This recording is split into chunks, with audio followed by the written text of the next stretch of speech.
Olá, bom dia. Hoje, quinta-feira, dia 18 de julho de 2019.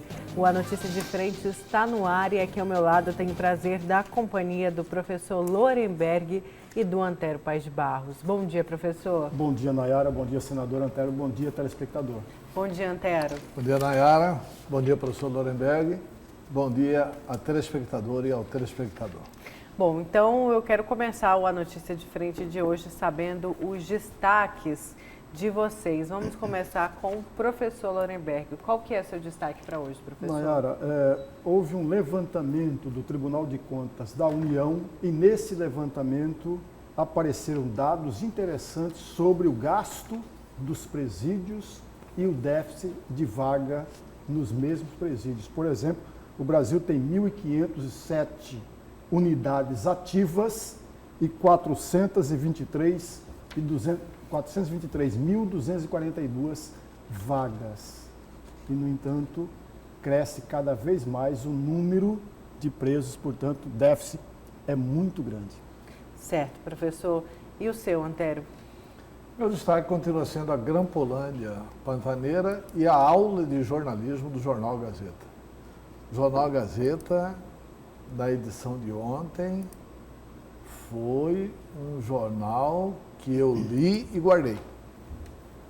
Trouxe hoje aqui para comentar com os senhores, porque foi uma verdadeira aula de jornalismo. Os estudantes de jornalismo deveriam lê-lo, evidentemente, mas deveriam guardá-lo, porque foi uma cobertura espetacular dessa questão da Grampolândia Pantaneira. E, olha, não tem que ter corporativismo, tem que apurar tudo o que eles estão falando. Não tem por que ignorar algumas declarações, por mais que elas sozinhas não apresentem provas, mas elas apresentam caminhos para as provas. Por exemplo, eu já sei que o Procurador-Geral de Justiça vai mandar investigar. Uma das declarações que foi dada ou pelo Coronel Zaqueu ou pelo Coronel Lesco. Aquela questão da placa Weintraub, uma placa, né? O Coronel Lesco. Coronel Lesco, né? Que uma placa que isso tudo, nós não estaríamos aqui se a placa, aí fala o nome da placa, não tivesse sido doado pelo ex-procurador-geral de Justiça, Paulo Prado. Ah, mas ele só está falando, ele não apresenta documento nenhum que o Paulo Prado doou a placa. Tá bom. Investigue se a placa está lá. Investigue se a placa está lá, é simples assim. Tem um outro depoimento, um outro trecho do depoimento que fala assim, olha, tem um procurador, Marcos Ragnodi, que falsificou a assinatura de um cabo para prosseguir com as informações. Ah, mas ele não apresentou prova nenhuma. Ótimo. Faz um exame grafotécnico com o cabo. Quer dizer, esse tipo de investigação, até eu aqui no papel de advogado sem militância, consigo ir além. Né? Até para falar, não, isso aqui não é verdade. Não houve falsificação. Isso aqui não é verdade. A placa está aqui no Guardião, o Guardião está protegido desde 1800 antigamente, etc. e tal. Enfim, e esfarinhou, né, o conceito de Pedro Taques e de Paulo Taques. Já se fala até no... Foram os mandantes do grampo. Mandantes do grampo. E as explicações que o governador Pedro Taques, que foi ouvido pelo Jornal Gazeta, falou ao Jornal Gazeta, são explicações assim que não convencem o camelô na praça pública. Ele fala de provas, né? Que tem que ser provado tudo que foi falado. Fala do instrumento de delação premiada. Uma coisa é o cidadão falar que o cidadão, olha, mas isso aí é só fala. Mas aí a gente tem que lembrar uma série de coisas. Ele quer prova? Quer. E os posicionamentos dele em favor dos coronéis? E a fraude no protocolo?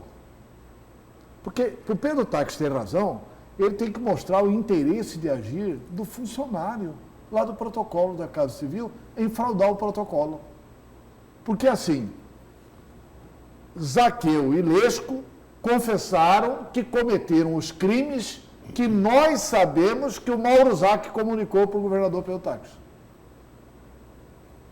Aí o Peltax falou assim, o Mauro Zac informa que ele e Fábio Galindo fizeram a exposição disso, de como que funcionava, para o governador Peltax, na casa do governador Peltax. Qual que é a explicação do governador? Não, ponha isso no papel e protocole para mim. Colocaram, fraudaram o protocolo. Para, em coletiva, esculhambar o Mauro Zac e o Fábio Galindo e defender quem? Defender os coronéis. Então, uma coisa junta com a outra, gente. Ah, mas é a declaração? É. Tá bom, mas e aí? Foi o funcionário da Casa Civil, que eu nem sei o nome dele. Foi aquele funcionário do protocolo que tinha interesse de sumir com as provas? Ou isso é coisa de advogado, criminalista, etc. e tal? Então, são coisas assim que eu continuo com a minha convicção. Essas confissões não diminuem os crimes dos coronéis. Os coronéis não tinham coisíssima. Ah, o senhor obedeceu isso aí, por quê? Aí, palavra do coronel. Não, mas quando vem é ordem superior. Ou seja, ele fez a Grampolândia para gravar os adversários políticos e depois continuou fazendo no governo. Depois mandou gravar o vice-governador. Mandou gravar o assessor do vice-governador. E isso é o que está vindo à tona. Tem muito mais coisas por aí. O crime é muito mais hediondo. A gravação contra o Perry, uma obstrução de justiça, para quê? Quem que tinha interesse de tirar o Perry das investigações? Era Pedro e Paulo. Quer dizer, aí põe o Lesco era frequentador da residência do governador Peltax. O Lesco era de acompanhar o governador Peltax, Lesco e a esposa, o governador Peltax e a esposa. É só visitar as páginas sociais dos jornais. Então, esse escândalo da Grampolândia, ninguém destrói ninguém, essa é a minha tese. Ninguém, se eu quiser, amanhã ou depois, falar mal do professor Lorenberg, eu nunca vou destruir a reputação do professor Lorenberg. O professor Lorenberg só terá a reputação dele prejudicada se ele se autodestruir. O governador Peltax se autodestruiu. Tá, então pelo poder, se autodestruiu. Daqui a pouco, então, a gente fala mais dos depoimentos, dos reinterrogatórios, porque ontem também aconteceu o reinterrogatório do cabo Gerson. E, Antero, já não trazendo muito no que você vai falar no seu destaque, mas continuando a destacar a Grampolândia Pantaneira, eu quero falar da Assembleia Legislativa, que estuda aí uma CPI dos grampos. Antero e professor, mas o presidente da AL, o Eduardo Botelho, pediu cautela e disse que ainda não se pode falar nesta CPI. O presidente da Assembleia Legislativa de Mato Grosso, Eduardo Botelho, admite que os fatos revelados pelos militares envolvidos na Grampolândia Pantaneira de possíveis irregularidades em operações do Ministério Público são graves. Porém, o chefe do Poder Legislativo pediu cautela aos parlamentares, já que uma possível criação da Comissão Parlamentar de Inquérito dos Grampos já começou a ser sugerida pelo Legislativo. A pedido da deputada Janaína Riva, nós vamos convidar o Procurador-Geral de Justiça, José Antônio Borges, para prestar esclarecimentos sobre esses fatos graves que estão vindo à tona. Mas é um convite e não uma convocação, disse Botelho ao portal Gazeta Digital. A matéria é da Thalita Amaral e do Pablo Rodrigo. Então, essa CPI aí que pode ser criada na Assembleia Legislativa. São duas coisas, Nayara, que elas podem se dar de forma independente e separada. O convite por parte da Assembleia Legislativa para que o Procurador-Geral vá à Assembleia Legislativa prestar esclarecimento pode ser feito sem a construção, sem a criação da própria CPI.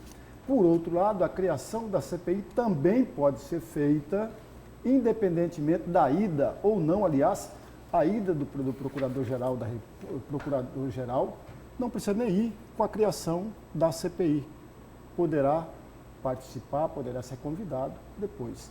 Agora, mais uma vez, eu quero concordar aqui com o presidente da Assembleia Legislativa, que ele sempre foi prudente, cauteloso, porque não acabaram os depoimentos ainda. É preciso que deixe terminar os depoimentos, aí avalia melhor a possibilidade de uma criação de uma CPI. E avalia também a reação do Ministério Público. Né? Exatamente. Então, mais uma vez, eu presto aqui a minha homenagem, o meu elogio ao presidente da Assembleia Legislativa. Sempre cauteloso, sempre cuidadoso, para não atrapalhar, inclusive, o próprio andamento das discussões dentro da própria Assembleia Legislativa. Isso mesmo. Olha, e falando, e daqui a pouco a gente vai voltar a falar na Grampolândia Pantaneira, porque teve aí também pronunciamento do ex-vice-governador Carlos Fávaro, que foi grampeado também. Ele até classificou a atitude do ex-governador Pedro Taques como medíocre. Daqui a pouco a gente vai repercutir foi numa mais. entrevista dada a mim na Rádio Capital. A Rádio Capital, isso mesmo, Antero. E daqui a pouco a gente vai voltar a repercutir, então, a Grampolândia Pantaneira. Agora vamos falar de eleições 2020. Eu quero destacar aqui a matéria que vem do Olhar Direto. Olha só, Botelho rasga elogios a Pinheiro e diz que está com o prefeito para o que der e vier. O presidente da Assembleia Legislativa, Eduardo Botelho, rasgou elogios à administração feita pelo prefeito Emanuel Pinheiro e declarou que pretende apoiá-lo em mais projetos pelo bem da capital, durante a inauguração da 4ª etapa do Hospital Municipal, do novo Hospital Municipal de Cuiabá.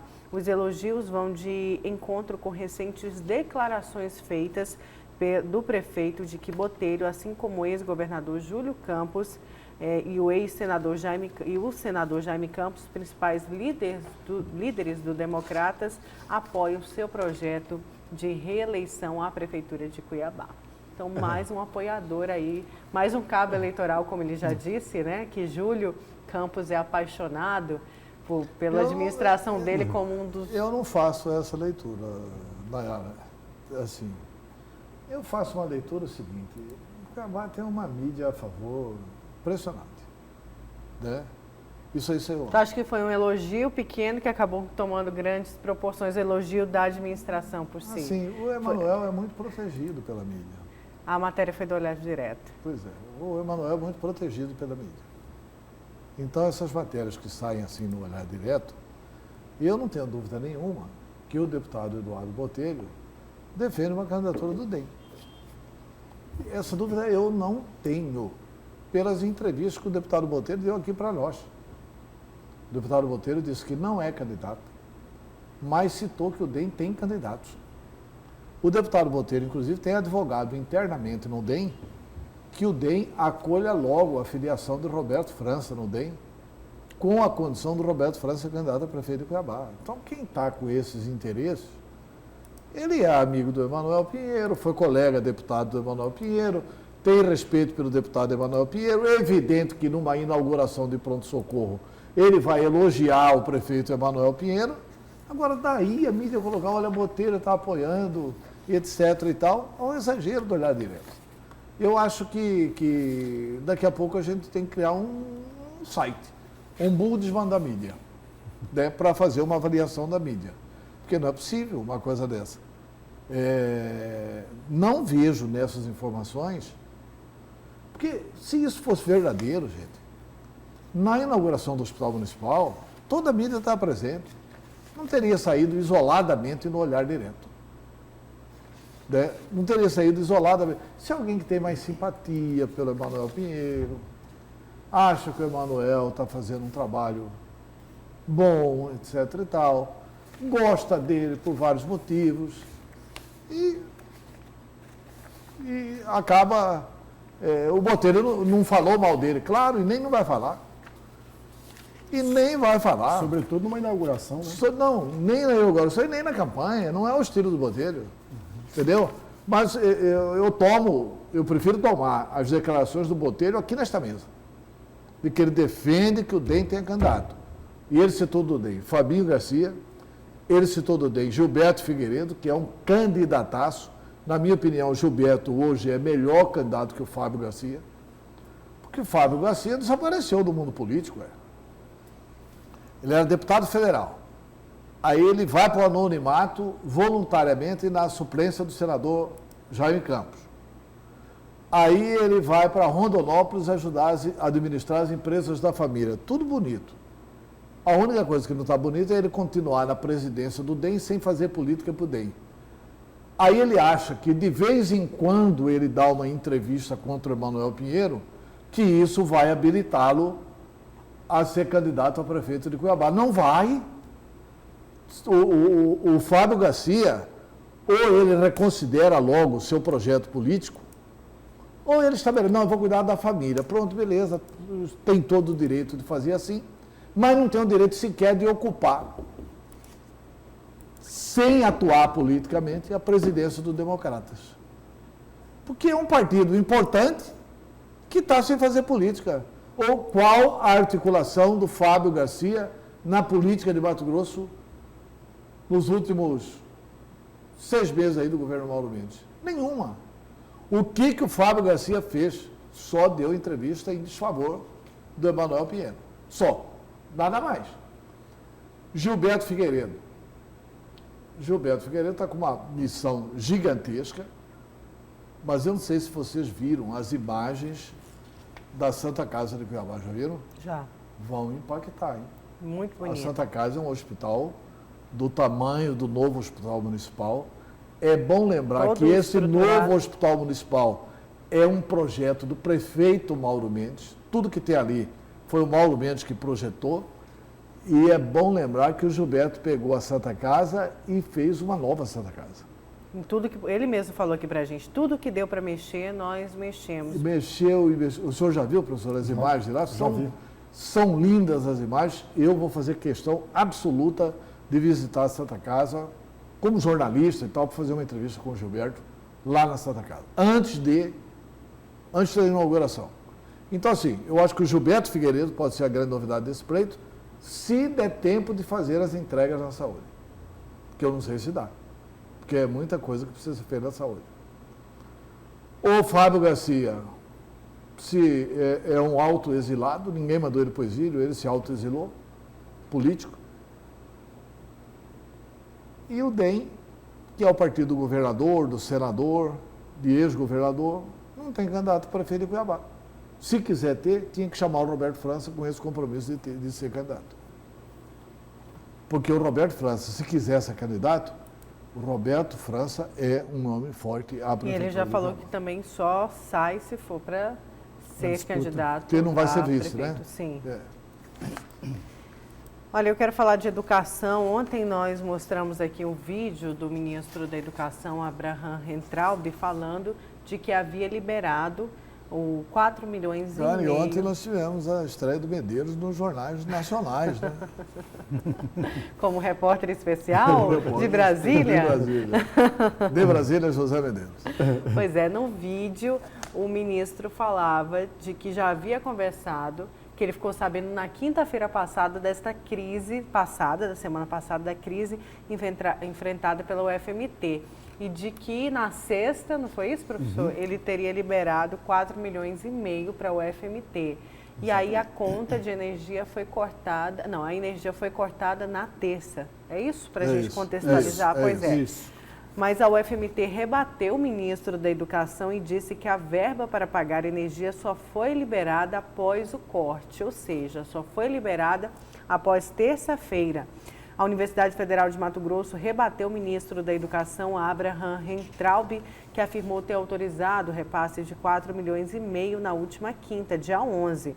Por meio de nota, a UFMT disse, no entanto, que a liberação só aconteceu na terça-feira, dia 16, depois que houve contato com o Ministério da Educação solicitando a liberação de recursos financeiros necessários para o pagamento da fatura de energia no valor de aproximadamente R$ 1.800.000.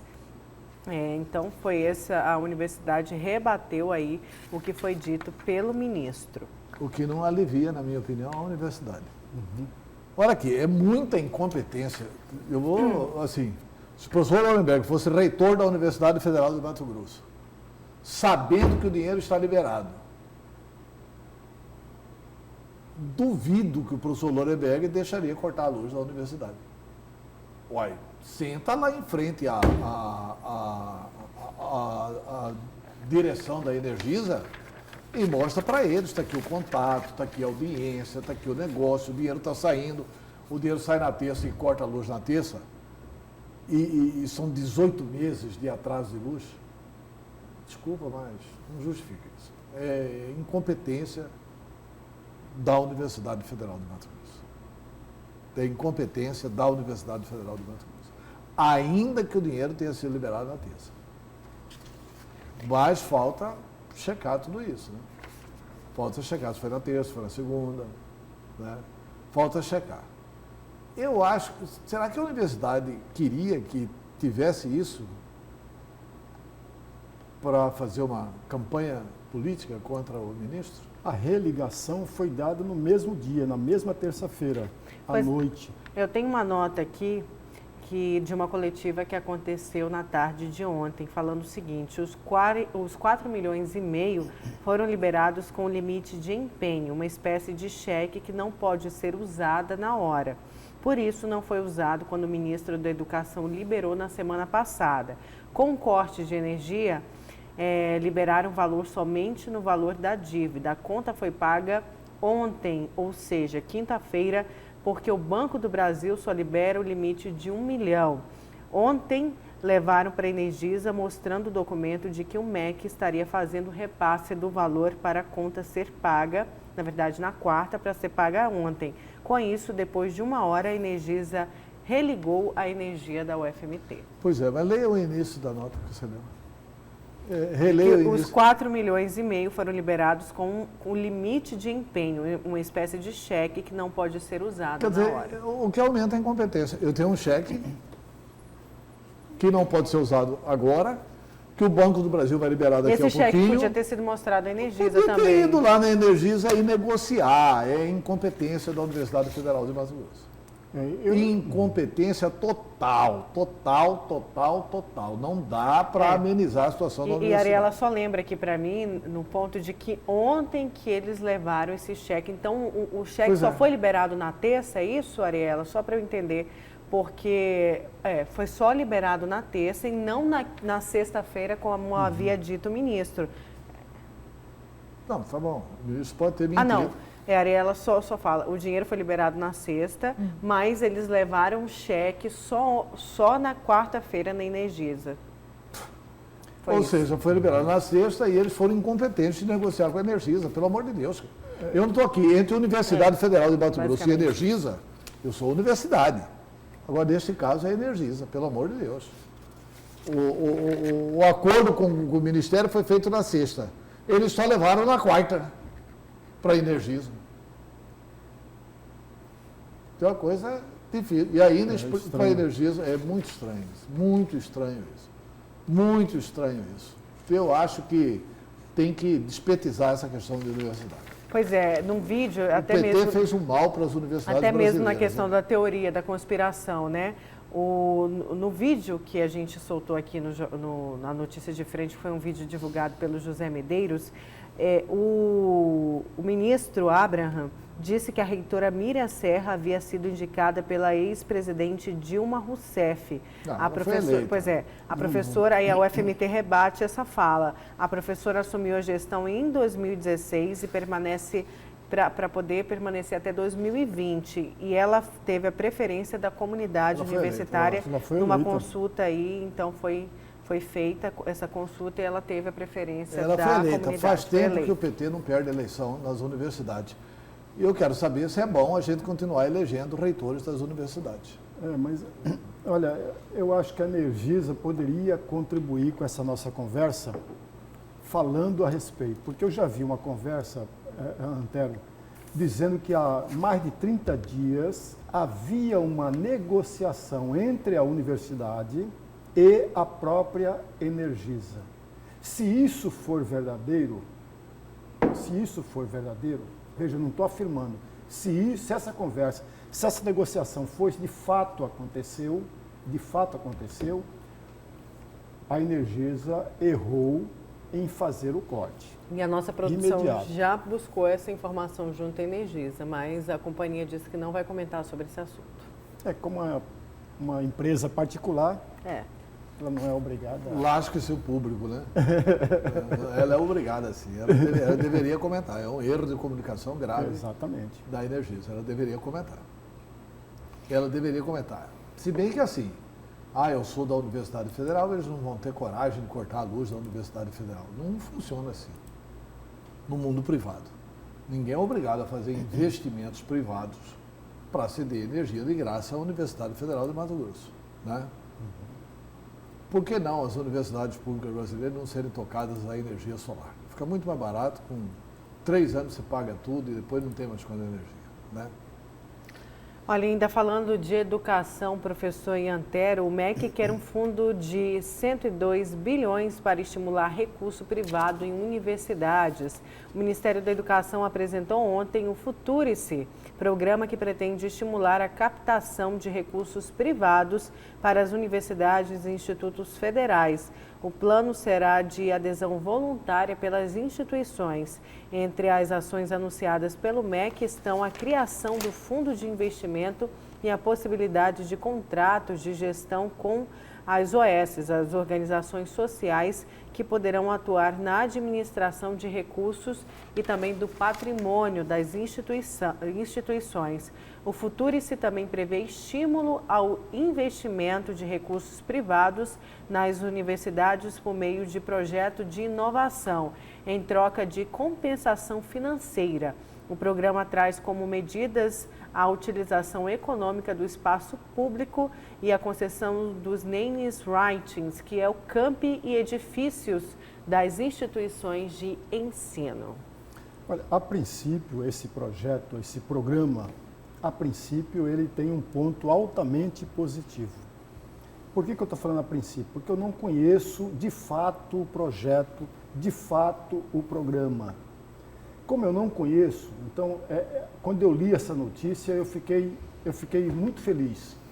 Porque, veja, Nayara, lá fora, lá na Europa, inclusive no próprio Estados Unidos, há sim uma doação, por exemplo, de empresas privadas, particulares, para a universidade. Isso é muito comum lá fora. Aqui não. Ex-alunos normalmente fazem doações vultuosas para as universidades nas quais eles se formaram. Exatamente. Então aqui isso aí é proibido. Então é muito ruim. Agora, por isso que eu estou elogiando, a princípio, o projeto. Preciso que a gente leia. Tem uma afirmação do Arnaldo Barbosa de Lima Júnior. Eu acho bom enfrentar esses temas, viu? Porque ele está aqui. O secretário de Educação Superior do MEC, Arnaldo Barbosa de Lima Júnior, afirmou o seguinte: não é dinheiro que está faltando nas universidades, mas sim gestão. Gerenciamento dá muito trabalho para os reitores. Professor, é verdade, eles não sabem gerenciar. Os melhores reitores das universidades foram os indicados pelo governo. Na sua opinião, teria que voltar a ser desse jeito? A indicação. Na minha opinião, tem que ser como é no mundo. Quer dizer, não só isso aqui é um retrato de uma resposta à ditadura brasileira. Isso não atrapalharia a gestão, a autonomia desse reitor dentro da universidade? Eu me refiro até mesmo porque de outros órgãos, de outras entidades que têm essa influência política, às vezes sofre uma pressão desnecessária. A gente pode até pôr aí como exemplo o próprio TCE. Eu vou citar um fato. Eu sou pequeno pecuarista. Aí teve um determinado momento que morreram 3, 4 animais num pequeno sítio que tem aqui perto de Cuiabá. Aí eu pedi, não tinha veterinário contratado, eu pedi para a Universidade Federal de Mato Grosso ir lá. Os alunos, os professores da Universidade de Mato Grosso foram lá, fizeram exame dos animais e falaram: olha, os 3, 4 animais, isso há muito tempo atrás, morreram por causa de botulismo. E aí deixaram lá, você tem que fazer isso, fazer aquilo, tem que vacinar sempre assim, uma série de recomendações. Terminado o atendimento, eu falei: tá bom, quanto que é? Nós não podemos receber. É um absurdo, professor. Um absurdo. Quer dizer, a universidade não cobrar de quem precisa estudar, beleza, todo apoio nosso. Agora, a universidade não cobrar. Vai amanhã na fazenda do Eraí Maggi. Resolve um problema lá na cultura do algodão. Eles não cobram. Sob o dogma de que se cobrar, nós estamos privatizando a universidade. O que é um absurdo, não está privatizando nada. Não está privatizando nada. Esse é um detalhe. O outro dogma que a gente tem que discutir nas universidades é assim: nós vamos continuar sem cobrar de quem pode pagar? Ou vamos não cobrar só de quem não pode pagar? Essa é uma resposta que a universidade tem que dar. Por que a universidade pública só cobra de quem não pode pagar? Eu entendo que há um apartheid na educação brasileira. Melhor ensino fundamental da escola particular. Só estuda quem pode pagar. Melhor ensino médio da escola particular. Só estuda quem pode pagar. Melhor ensino superior é a universidade pública, onde só entra quem pode pagar o melhor ensino médio e o melhor ensino fundamental. E aí, o que pode pagar, que está dentro da universidade pública, não paga. E o que não pode pagar, está na universidade particular, onde precisa pagar, está tudo errado. Isso aí é um conceito para ter domínio de classe. Filho de trabalhador, trabalhador, filho de doutor, doutor. Está errado isso. Por isso que foi feito o sistema de cotas. Quem primeiro apresentou o projeto de cotas no Congresso Brasileiro fui eu. Depois o Sarney apresentou o projeto de cotas dos negros. Hoje nós temos avançados, e hoje tem uma discussão para acabar com o projeto de cotas.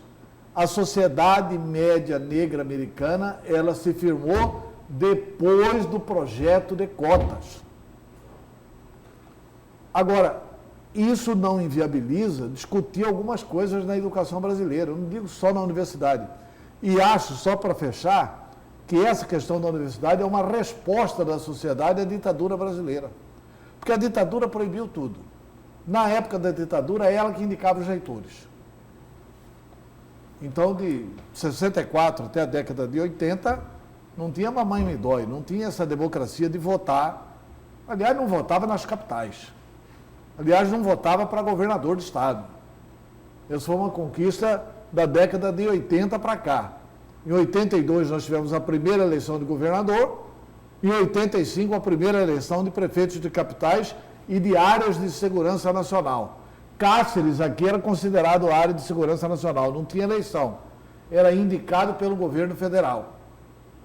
Aí, como resposta a tudo isso, nós resolvemos fazer eleição para tudo. Eleição para reitor, eleição para diretor. Está errado. Está errado. O melhor diretor de escola nem sempre é o mais simpático que consegue o voto da comunidade. Não é o gestor. E não está compromissado com aquele programa de desenvolvimento. Eu sei que esses comentários meus aqui, daqui a pouco vai encher o carretel aqui do WhatsApp me criticando, principalmente pelos petistas. Ah, você quer privatizar a universidade? Eu não quero privatizar a universidade, eu acho que tem que organizar. Nem tudo da universidade está certo, nem tudo na universidade está errado. Por exemplo, eu acho uma injustiça falar que a universidade não faz pesquisa. Faz sim. Aliás, só a universidade pública faz pesquisa. Não é possível você acertar a educação superior brasileira sem acertar pesquisa e extensão. Quer dizer, você tem que apoiar esse setor de pesquisa.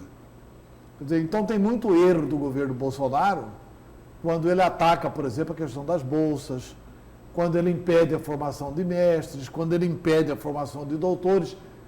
São erros graves contra a educação. E quando ele diz que não há pesquisa, o que é uma mentira. Quem faz pesquisa no Brasil é a universidade pública.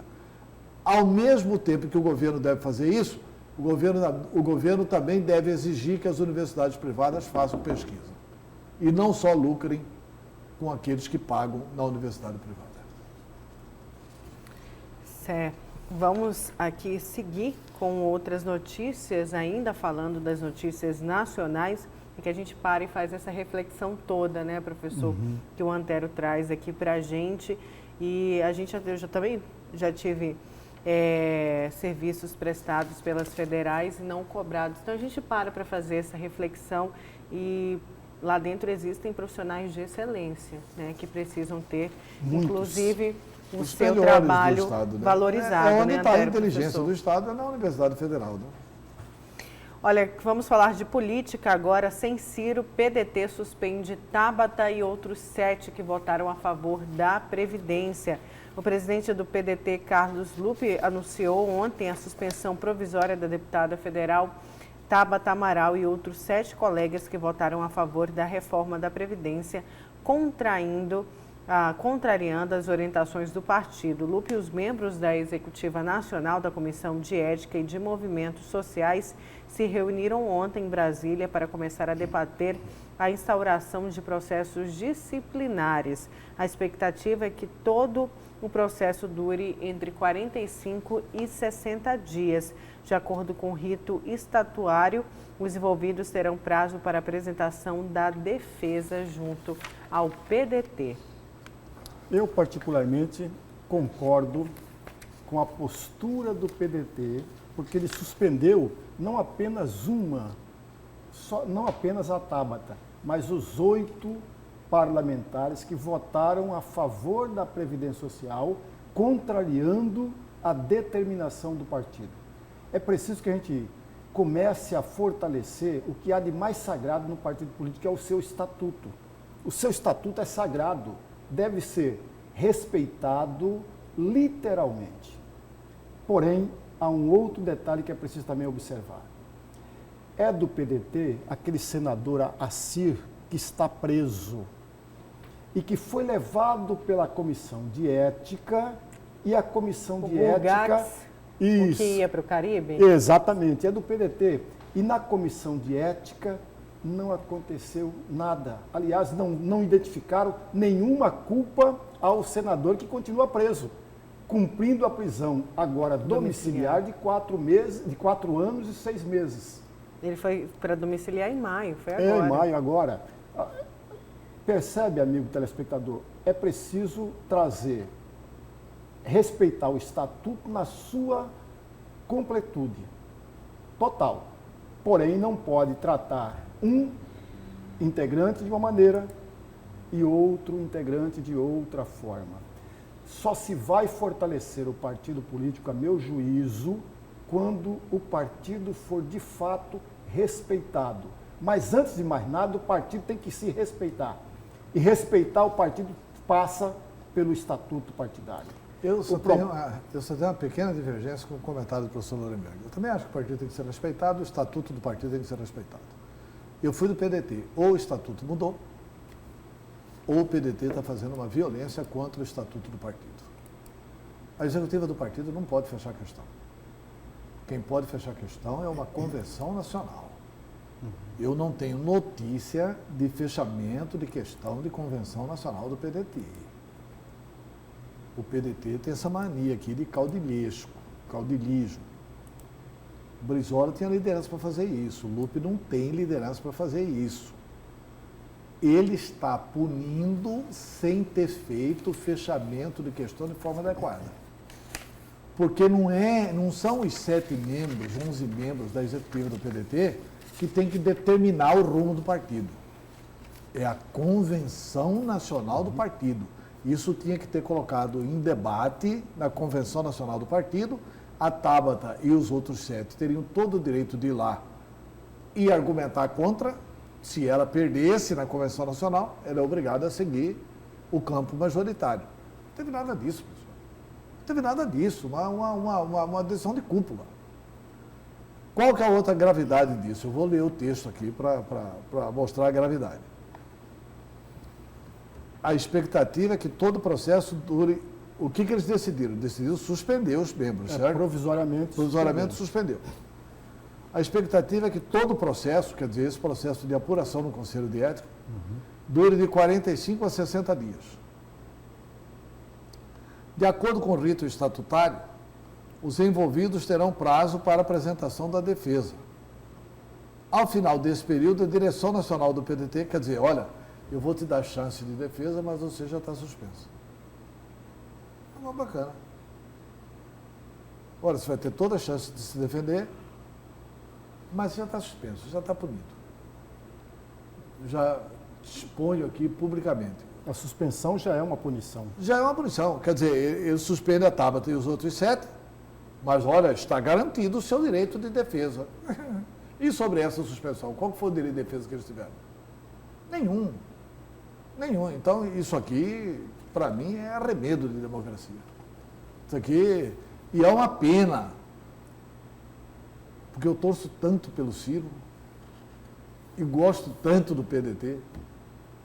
Queria que o PDT acertasse a mão, aprendesse a conviver com a divergência. E assim, quer exigir a mesma coisa dos senadores? Faz a Convenção Nacional. Debate na Convenção Nacional.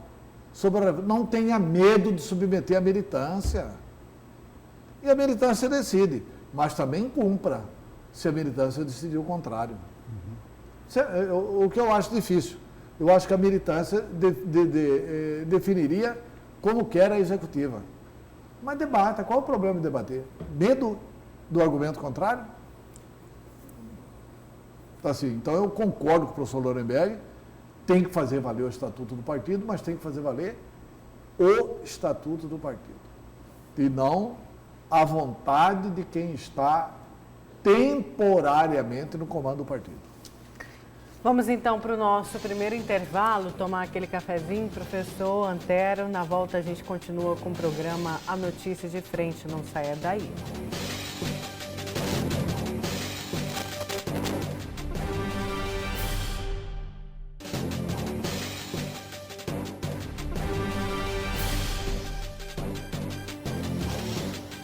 Voltamos com a segunda parte do programa Notícias de Frente. Agora vamos aos nossos amigos telespectadores, os nossos cúmplices do A Notícias de Frente. Você conta pra gente, professor?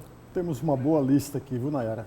José Carlos do Osmar Cabral, Beto Souza, Antônio lá do Várzea Grande, Ivanilda, Nelson de Cuiabá, Vitório Alfredo, Fátima do bairro Costa Verde, Zé Carlos, do Renascer, Rafael Rezende, de Primavera do Leste, Justino, Várzea Grande, Ditinho, de Barra do Bugres, Anselmo, do bairro São Sebastião, Doutor Augusto, Marcos Vinícius, Carlos Neve, do Jardim Florianópolis, João Rosa, do bairro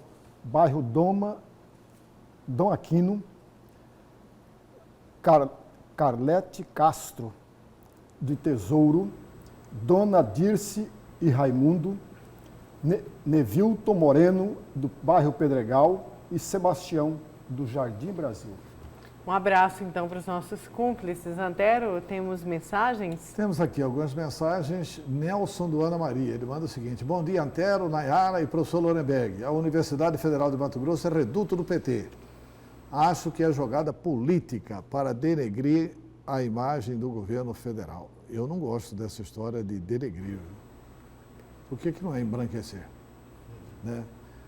Parabéns pela produção do programa A Notícia de Frente. Ariela Parabéns, Nunes. Ariela, radialista Beto Souza, o quê? Ariela Nunes Moura Micharque, mas não é minha parente, viu? Bem que eu queria, né? Ter uma parente de peso dessa, professor. Bom dia, trio. Só quem vive a situação sabe das dificuldades. É o Zé Carlos do Renascer. Muito obrigado, Zé Carlos do Renascer. Certo, vamos então dar continuidade aqui, porque a Assembleia Legislativa discutiu ontem um projeto de revisão dos incentivos fiscais. Ainda não há um consenso. Os detalhes com a Sêmia Mauad. O governo quer a aprovação do projeto para equilibrar as contas públicas. Estamos com déficit orçamentário de cheques emitidos no governo passado. Só no exercício de 2018, 2 bilhões e 112 milhões de reais. Nós temos aí a responsabilidade de restituição dos incentivos. Nós temos empresas que geram com integrados 10 mil empregos, exemplo em Lucas do Rio Verde, E se nós não tivermos a responsabilidade de votar esse projeto, nós vamos ter dificuldade de ter um Estado competitivo. Então, uma coisa é a questão da educação, que o Estado sempre tem falado que não tem uma condição financeira, não teve nenhum fato novo de entrada de recurso financeiro para que possa cumprir com a Lei 510. Da mesma maneira, não tem nada novo que possa proporcionar a questão do RGA. O comércio também quer mudanças. A indústria também buscou adequações. O comércio é a área que está mais, ainda não está tão próximo de um acordo, né? Isso vai se estender mais alguns dias e vai ter um momento em que nós vamos precisar votar, né? Não tem tempo. O tempo, como nós não aderimos, como os outros 22 estados, até para prorrogar para 30 de agosto, então o nosso prazo é 31 de julho. Então, sendo o nosso prazo 31 de julho, nós vamos ter que votar.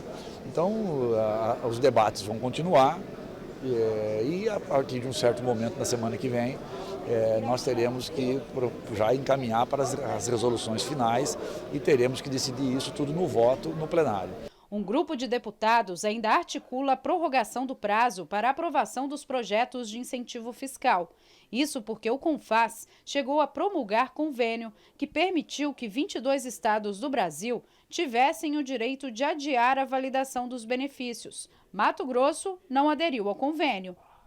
Se não há conflito, verdadeiramente conflito, que seria, por exemplo, você aumentar a conta de energia do rural, igual está lá no projeto, seria só até 50 kW, hoje é 100. Aí você está cobrando do que menos pode pagar. Um assunto como esse já pacificou aqui na Assembleia que não vai passar.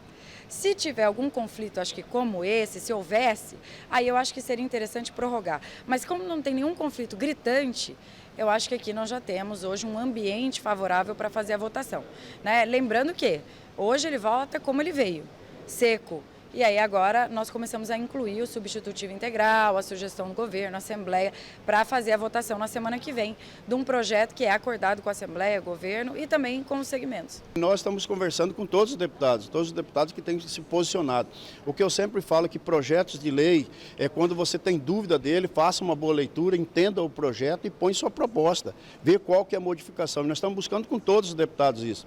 O deputado Valdir Barranco tem contribuído, o deputado Lúdio também no seu posicionamento tem contribuído, o deputado Wilson Santos participou de várias reuniões, tanto na FEComércio, tanto na FIENTE, então nós estamos envolvendo a todos para que a gente produza um texto que seja adequado ao Estado de Mato Grosso com o aval da Assembleia Legislativa. Com imagens de Agnaldo Gomes e apoio técnico de Moisés da Costa, Sêmia Mauad para a Notícia de Frente.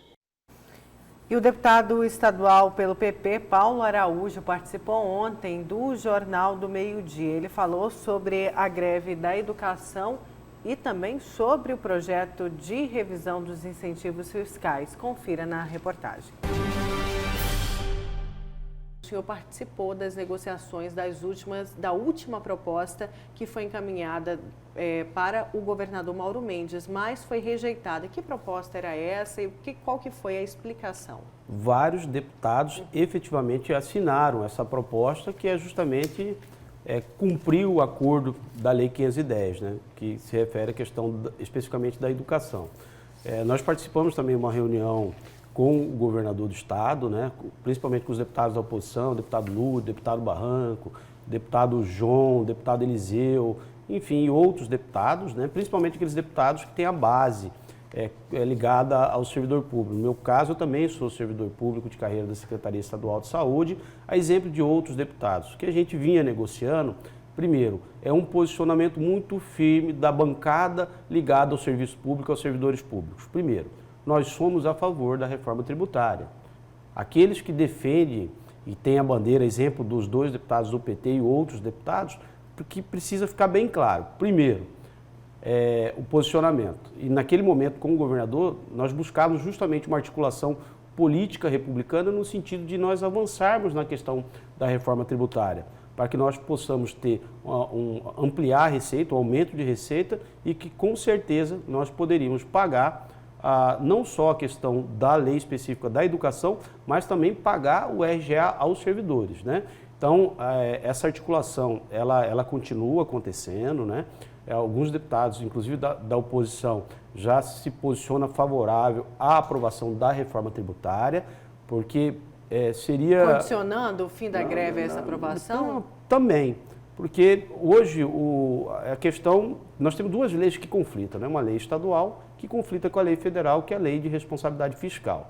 Então, para que a gente tenha condições técnicas e financeiras de honrar os compromissos, tanto com os nossos valorosos servidores da educação e com todos os serviços públicos, não tenha dúvida que nós precisamos ampliar a nossa receita, né? E nós precisamos ampliar a receita daqueles que arrecadam muito no estado de Mato Grosso e que a sua contribuição financeira para o estado é muito aquém daquilo que movimenta em termos de recursos financeiros. Então nós precisamos buscar o equilíbrio financeiro para isso. Eu, deputado e outros deputados, a gente vem articulando, principalmente com os deputados da oposição, e formar um consenso entre os deputados que apoiam o serviço público, que nós somos favoráveis sim à reforma tributária, estamos apoiando o governo do estado para que a gente consiga aprovar o mais rápido possível a reforma proposta pelo governo com vários substitutivos, né? É importante frisar para a população que esse projeto ele vai sofrer muitas mudanças conversadas com entidades, com todos os segmentos. A Fiente mesmo já se posicionou contra, disse que precisa de uma reformulação deste projeto, porque o comércio já não pode mais sofrer a tributação que o projeto prevê. Deputado, isso vai ser levado para dentro da casa com essas entidades? Também está sendo. Essas negociações elas estão acontecendo intensamente. Vai com certeza ter uma apresentação de emendas em nome das lideranças partidárias e com certeza o setor do comércio também vai sofrer alterações daquilo que foi protocolado inicialmente pelo governo. Então, as articulações elas estão acontecendo a todo momento.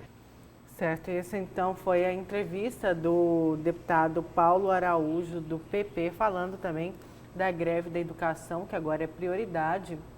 Professor Antero, essa negociação, até mesmo, quem sabe, uma negociação para o fim da greve e para a aprovação do projeto que revisa os incentivos fiscais. O projeto deveria ser votado ontem e a oposição pediu vista do processo, do projeto, mas provavelmente deve entregar hoje, a oposição deve entregar o projeto hoje, porque a vista é 24 horas. Né? Esse é o detalhe interessante aí, porque, olha, são 4 comissões para discutir cada um desses setores. Será que não houve um avanço nessas discussões em cada uma dessas comissões? Muito estranho. Vamos para o seu destaque, professor Lorenberg. Nayara e amigo telespectador, ontem foi publicado um levantamento feito pelo Tribunal de Contas da União e que eu destaquei 3 pontos que me chamam bastante atenção. O primeiro deles é o gasto correspondente a 2017. Veja, amigos, gastou-se 15,8 bilhões de reais para custear o sistema prisional em 2017. De acordo com o levantamento de dados do Tribunal de Contas do Estado, da União, é preciso mais, veja, é preciso mais 5,4 bilhões de reais ano até 2037, para dar a estrutura suficiente para acabar com o déficit de vagas nas cadeias. É bom lembrar que hoje, de acordo com esses dados do Tribunal de Contas da União, existem 1.507 unidades ativas. Essas 1.507 unidades ativas constituem 423.242 vagas no sistema. E mesmo assim, ainda está faltando mais vagas. É bom também fazer um outro detalhe, que é o segundo exemplo que eu estou trazendo. O déficit carcerário entre 2000 a 2016 saltou de 39 mil para 322 mil vagas. Olha, amigo, tivemos aí um crescimento de 720%. É um crescimento substancial.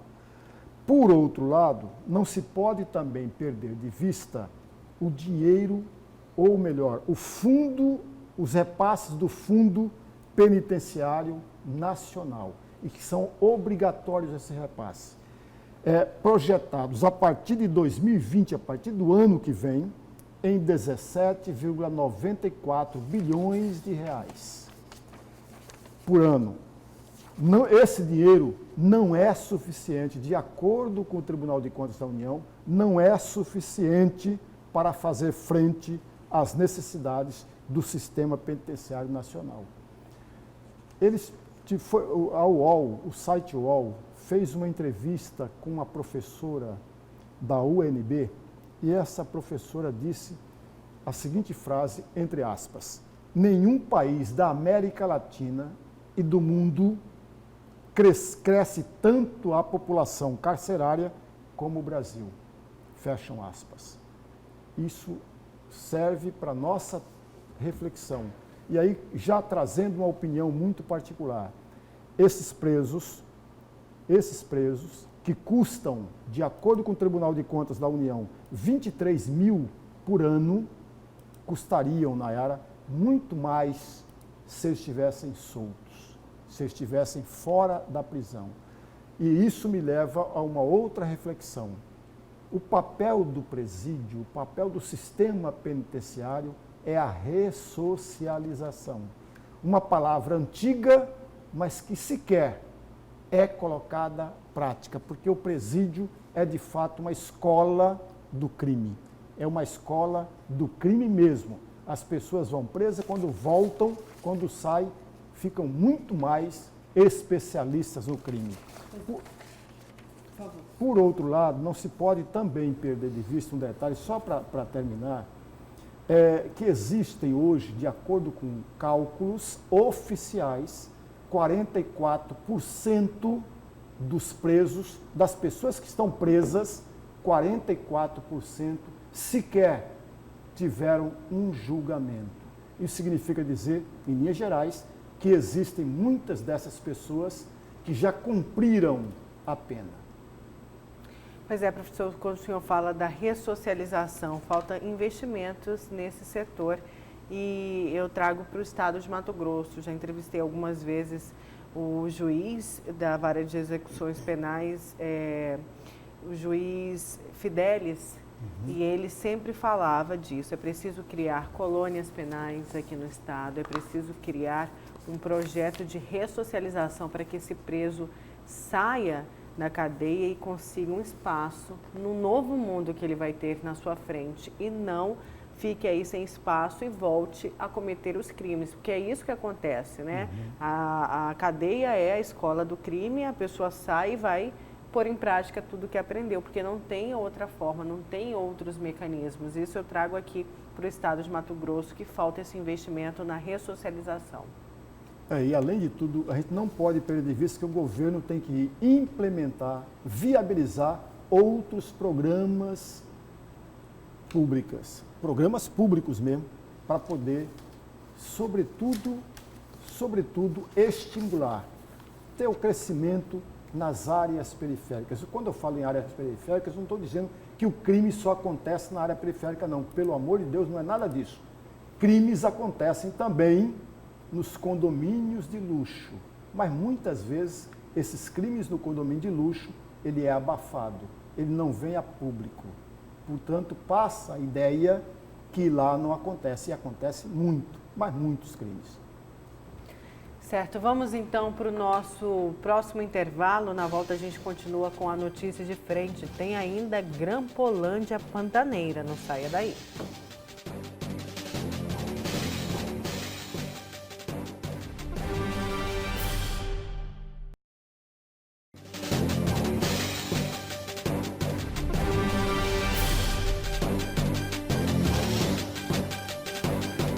Voltamos com a última parte do programa Notícia de Frente e agora vamos falar rapidamente de economia. Boa notícia aí para os brasileiros.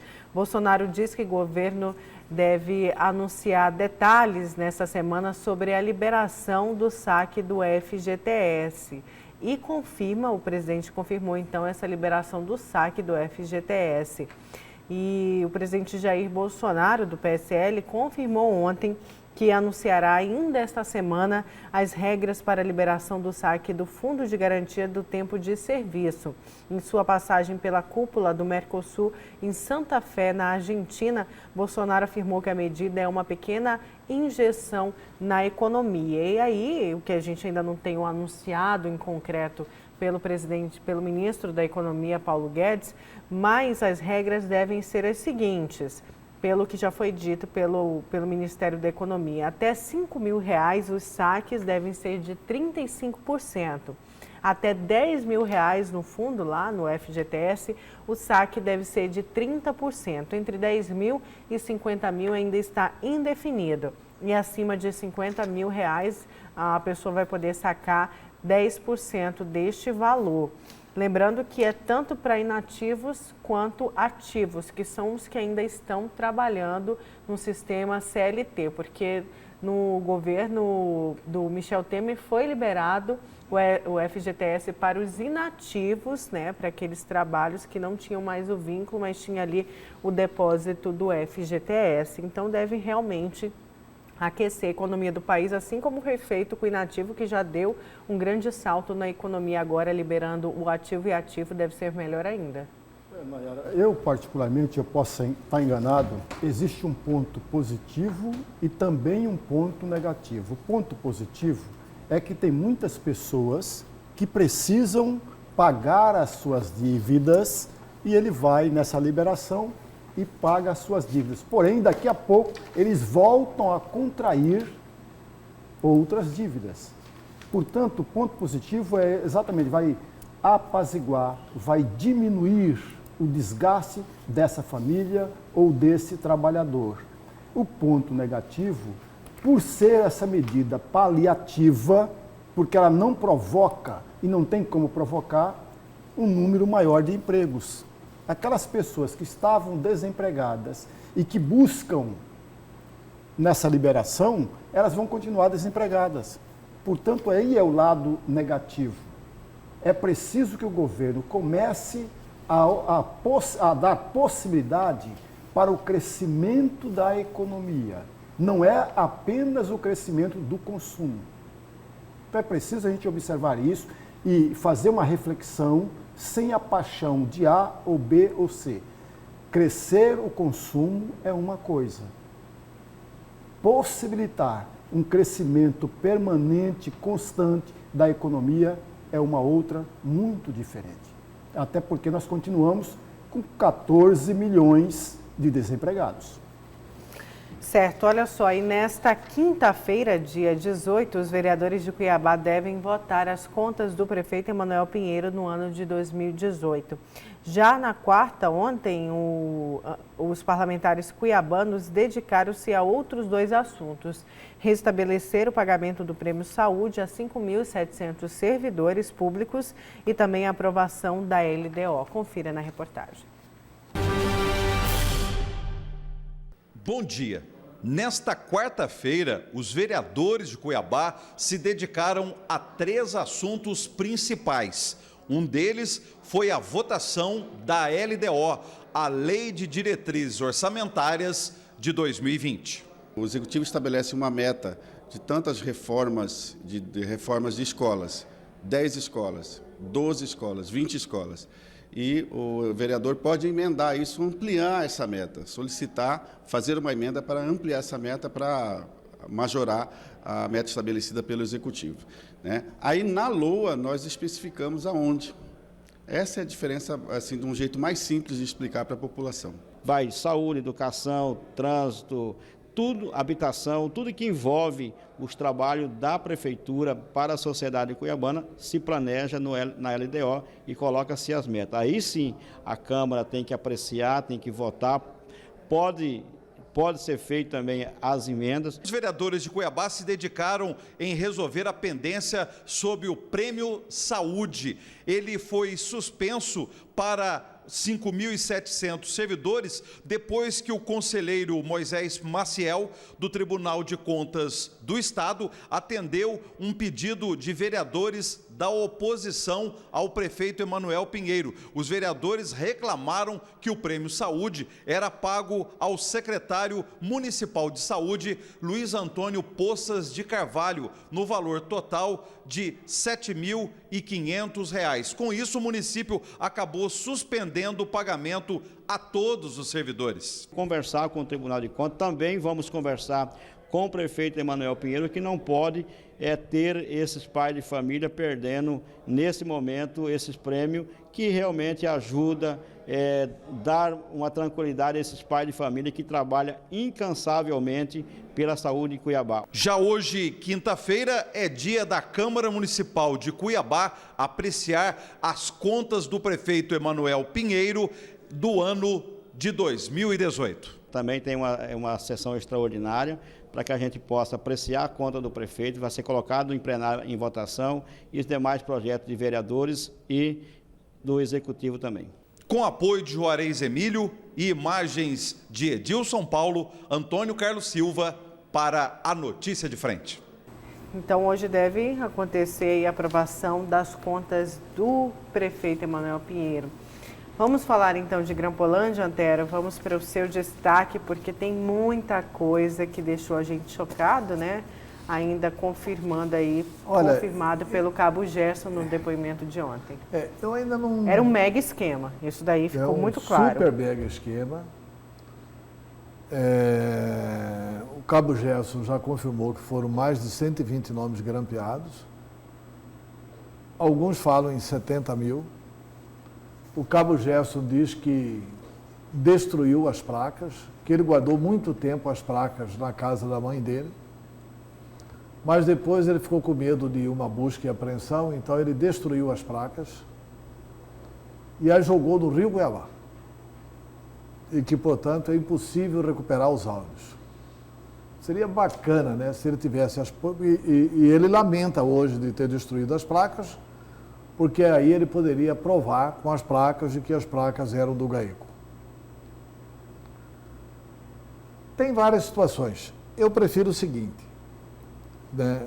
Hoje é quinta-feira, amanhã na sexta ou na segunda, a gente conversa mais detalhadamente sobre o depoimento do Gerson, porque ele precisa ainda ser filtrado, né? O depoimento dele foi ontem e tal, precisa serenar as coisas. Eu prefiro que a gente converse sobre a gravidade do que já aconteceu. Nos depoimentos do coronel Zaqueu e do coronel Evandro Leixo. Foram dois depoimentos bombásticos. O do Gerson tem enorme riqueza de detalhes. O Gerson confirma o seguinte, só para pegar as principais coisas do Gerson, que depois a gente vai comentar. Ele confirma que promotor usa verba secreta, não presta contas.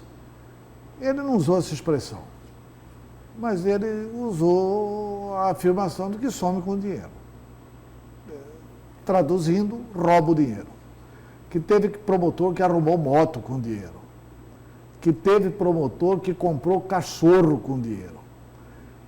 Ele confirma a história de que o cabo Tornesan não quis assinar uma prorrogação de investigação e um promotor de justiça falsificou a assinatura do cabo Tornesan. Ele confirma de que as placas que foram usadas na Grampolândia Pantaneira foram cedidas pelo GAECO. Ele confirma que muitas das gravações ilegais realmente não passaram pelo GAECO, mas passaram aqui por esse escritório com placas fornecidas pelo GAECO. Ele fala que alguns promotores trabalhavam em sintonia com a TV Centro-América e que selecionavam áudios para incriminar algumas pessoas em Mato Grosso. Ele fala bastante sobre a questão da Janete Riva.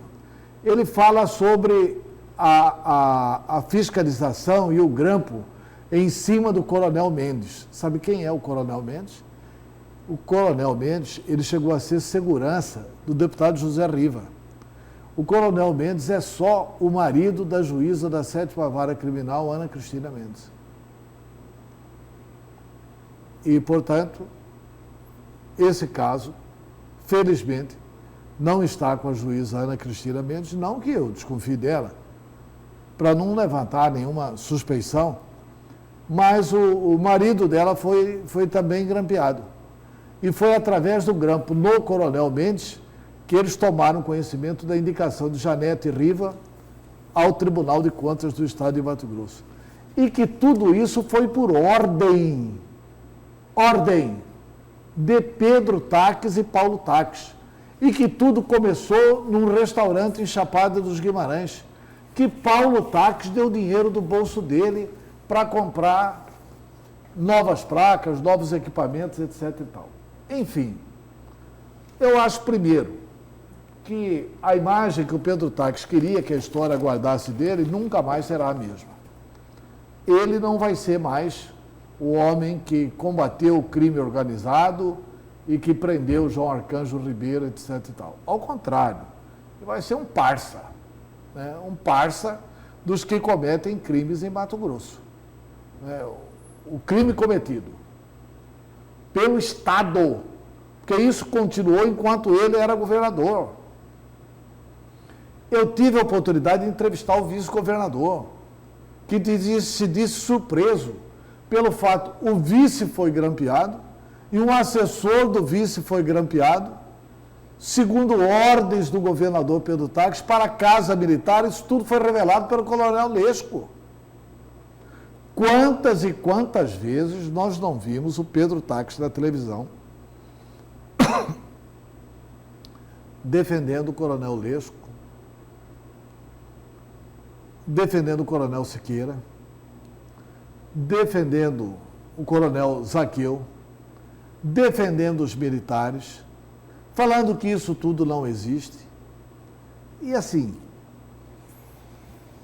as coisas estão enredadas e eu acho que ficou muito mal para o governo. E acho que com tudo isso de detalhes,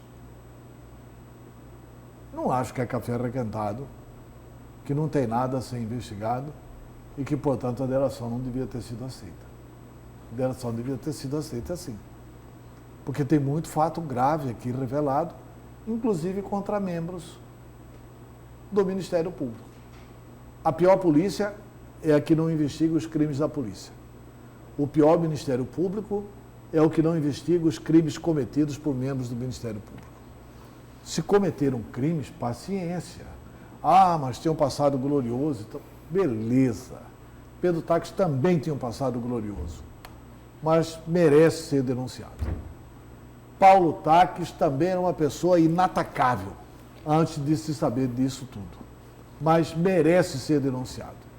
E aí tem algumas consequências. Primeiro, o vice-governador Carlos Fávaro falou que vai processar o governador Pedro Taques e o chefe da Casa Civil, Paulo Taques. E falou que deve processar, inclusive, criminalmente e também por danos morais. Danos morais quem vai pagar somos nós. É o Estado que vai pagar. Falei também com o advogado José do Patrocínio, que foi grampeado. Ele lamentou tudo isso, que ele estava só trabalhando e grampeavam os telefones dele porque eles estavam combatendo os crimes que a campanha, que segundo ele, a campanha do Pedro Taques estaria cometendo. O doutor José do Patrocínio disse que ia esperar o depoimento de ontem, ia esperar terminar o inquérito, ia ler todo o inquérito e vai processar também criminalmente os envolvidos, principalmente Pedro e Paulo. E talvez entre também com ações de dano moral contra o Estado de Mato Grosso. Eu não consegui obter uma opinião do advogado José Antônio Rosa, porque não consegui falar com ele. O governador Pedro Taques, esse jornal A Gazeta é o jornal que eu falei no início, é o jornal A Gazeta de ontem. Vê se consegue pegar o jornal aqui. Esse jornal A Gazeta, coronéis entregam Taques e primo, é o jornal que eu defendo que os estudantes de jornalismo leiam e guardem, porque este jornal está espetacular. O de hoje eu ainda não li. A reportagem toda é do brilhante repórter Pablo e a edição da nossa competente Margarete, né? Parabéns ao Pablo. Hein? Matéria sensacional. A matéria do Pablo é esta matéria aqui: coronéis acusam TACs e os promotores. Eu vou ler aqui um trecho que eu considero elucidativo e que demonstra que o governador Pedro Táxi está sem argumentos. Veja bem, procurado pela reportagem, o ex-governador Pedro Táxi afirma que a delação premiada é instrumento importante para combater crimes. No entanto, o que é falado pelo delator precisa ser provado, notadamente em se tratando de delações cruzadas, onde acusados da mesma ação acusam um terceiro sem qualquer prova. Pedro Táxi afirma confiar na verdade e na justiça. Aliás, já pedi para ser ouvido no Ministério Público e na Polícia. E finaliza dizendo que ninguém está acima da lei. Quando tomei conhecimento dos fatos investigados, pedi providências imediatamente. Fechou aspas, parou por aqui o Pedro Táxi. Mente escandalosamente. Porque ele diz aqui, quando tomei conhecimento dos fatos investigados, pedi providência imediatamente. Mentira. Está provado. Ele tomou conhecimento dos fatos por Mauro Zac e por Fábio Galindo, que foram na casa dele e fizeram uma exposição para ele em PowerPoint. Ele pediu, façam um ofício e protocolem. O Mauro Zac fez o ofício e protocolou na Casa Civil. E o protocolo da Casa Civil foi falsificado. Tem no direito uma figurinha que chama-se interesse de agir. Qual o interesse de agir que tinha o funcionário da Casa Civil em violar o protocolo da Casa Civil para parecer que o Mauro Zac não tinha protocolado o ofício? É que computador é igual cadáver, né? Você investiga o computador e o computador fala. Investigado o computador, comprovou-se que o Mauro Zac protocolou. Quem determinou, eu não tenho dúvida nenhuma disso hoje, quem determinou a fraude no protocolo foi o governo, através do chefe da Casa Civil, Paulo Táxi, que estava irmanado neste ato com o governador Pedro Táxi. Outra coisa que é risível. E que todo esse esquema, a gente tem que lembrar, Antério, professor, começou antes do governador ser o governante, e continuou, depois em cima da autoridade de governador. Ele gostou como governador, queria investigar todo mundo. Porque o que diz nos depoimentos que o Lesco, na verdade, se endividou, né, fazendo empréstimo, que ele seria financiado, e o cabo Gerson foi questionado. Porque o Paulo Táxi ficou de pagar e além de ter cometido tudo isso, é mal pagador. E o cabo Gerson foi questionado o que ele obteve financeiramente. Ele falou que nada, apenas cumpriu ordens. Pedro Táxi afirma confiar na verdade e na justiça. Aí, aspas para o Pedro Táxi.